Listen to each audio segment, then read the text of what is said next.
ஓம் அங்கையர்க்கண்ணம்மையே போற்றி. குமரகுருபரர் இயற்றிய மீனாட்சியம்மை பிள்ளைத்தமிழ். ஊசல் பருவம். பாடல் 7.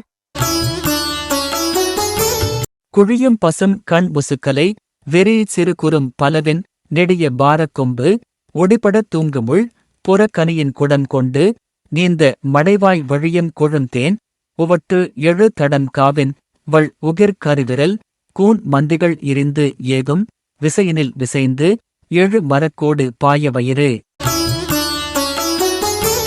கிழியும் கலை திங்கள் அமுது அருவி தூங்குவ கிளைத்த வண்டு உழு பைந்துழாய் கேசவன் கால் வீச அண்ட கோளகை முகடு கீண்டு வில் அருவி பொங்கி பொழியும் திறத்தினை நிகர்க்கும் மதுரை தலைவி பொன் ஊசல் ஆடி அருளே புழுகு நெய்ச்சொக்கர் திரு அழகினுக்கு ஒத்த கொடி பொன் ஊசல் ஆடி அருளே.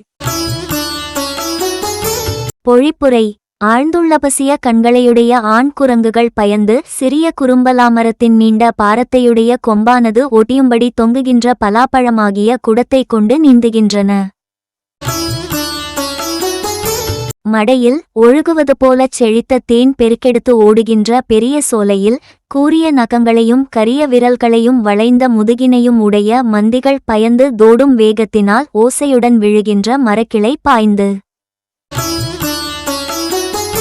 வயிறு கிழிப்பட்டு கலைகளையுடைய சந்திரனின் அமுத அருவி ஒழுகுந் தோற்றமானது. வண்டுகள் கூடிய பசுந்துளப்ப மாலையை அணிந்த திருமால் தனது காலை மேலே உயர்த்தி நீட்டிய போது வானவட்டத்தின் உச்சி கிழிந்து